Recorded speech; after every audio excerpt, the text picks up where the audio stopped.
Good morning.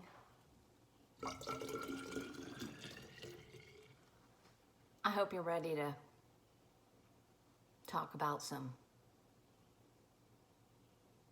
love. Oh, hell, let's go see outside.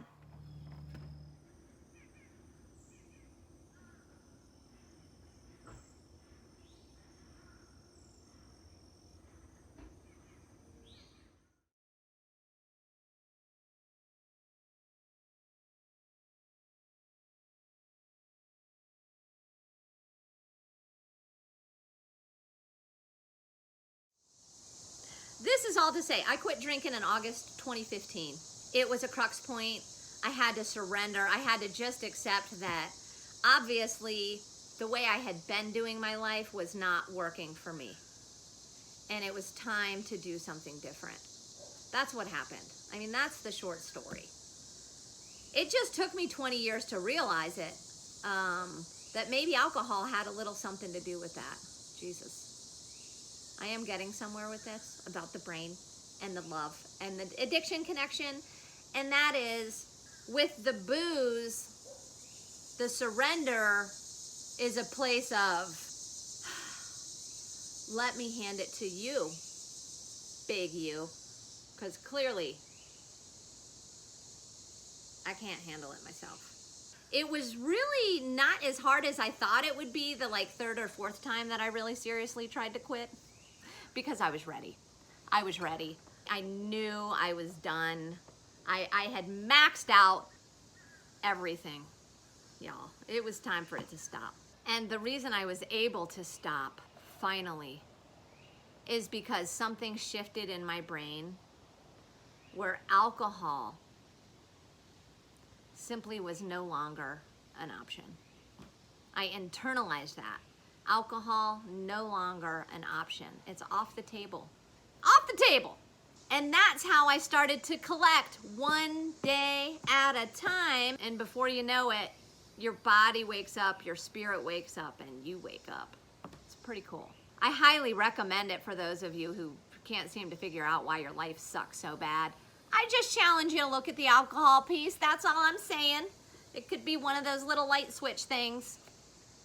It's just so hard to let go, because with letting go of somebody we love, or with alcohol that has been at the center of everything we've ever done in our lives, both of those are going to leave a space, a void. It is in that void that we are most likely to relapse if we do not have other things to fill the void. So on the booze front, get the beer out of your house and go get some of your favorite drinks that are non-alcoholic and stick them in the fridge. And if you're somebody who's struggling in love and you're trying to get out of a relationship that just isn't good for you for whatever reason, unfortunately, fortunately, I don't know, just lean on your friends, make plans with your friends, hang out, work on creative projects, do what you need to do. When you're ready, it's gonna be okay. It's gonna be okay. And I trust that if it not be this love, it will be an even grander, hopefully much better fitting love. You know. So.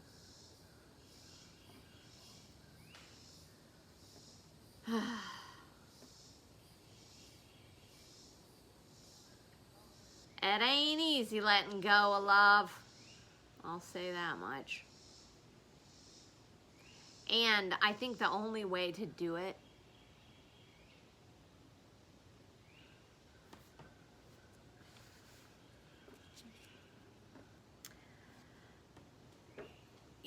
I try to roll when I get a little emotional.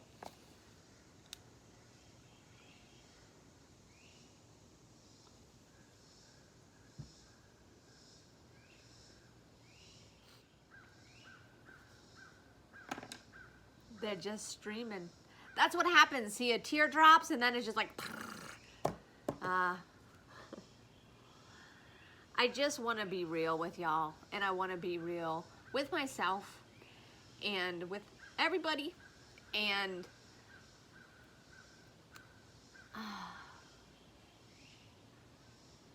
the work is in trust. That's what I think. And trusting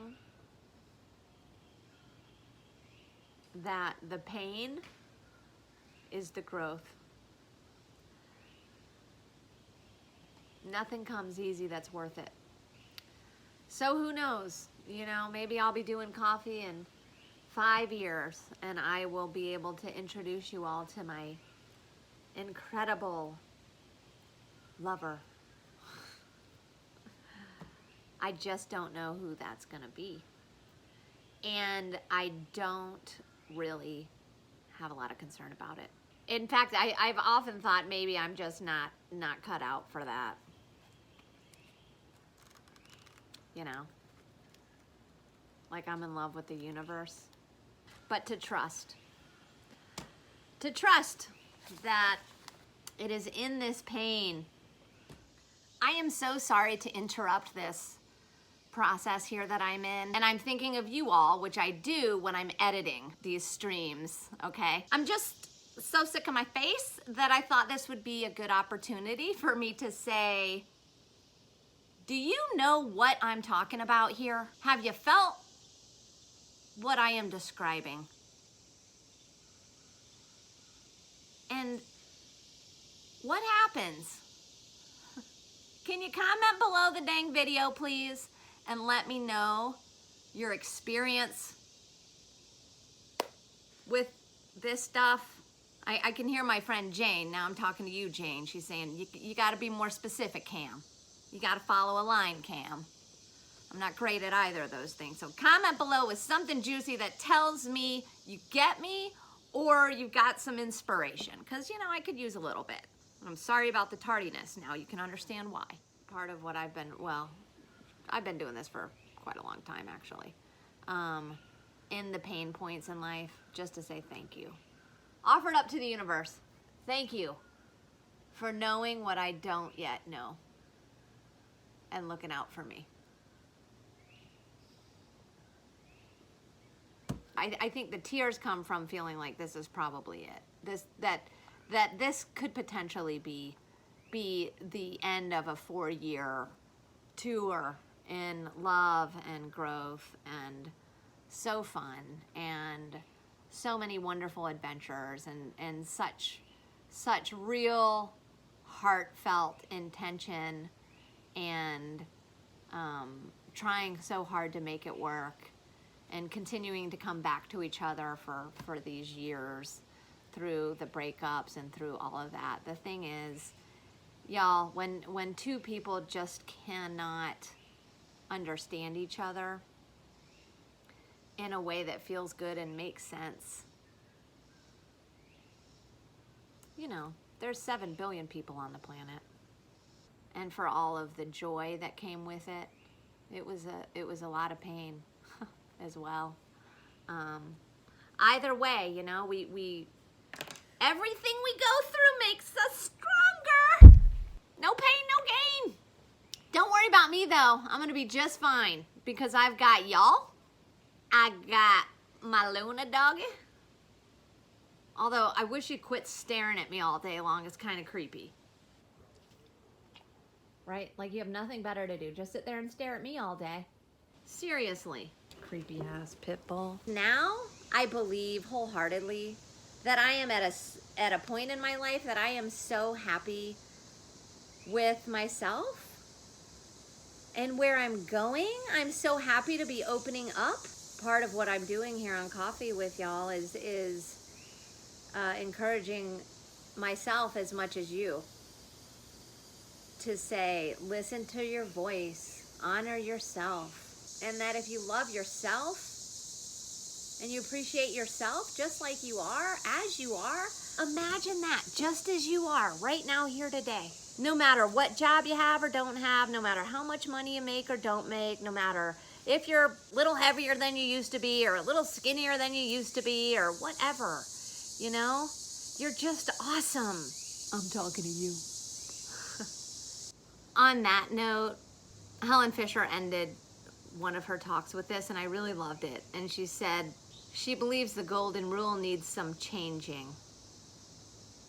It should not be treat others as you want to be treated. Do you know what I'm about to say? That it should read, treat others as they want to be treated.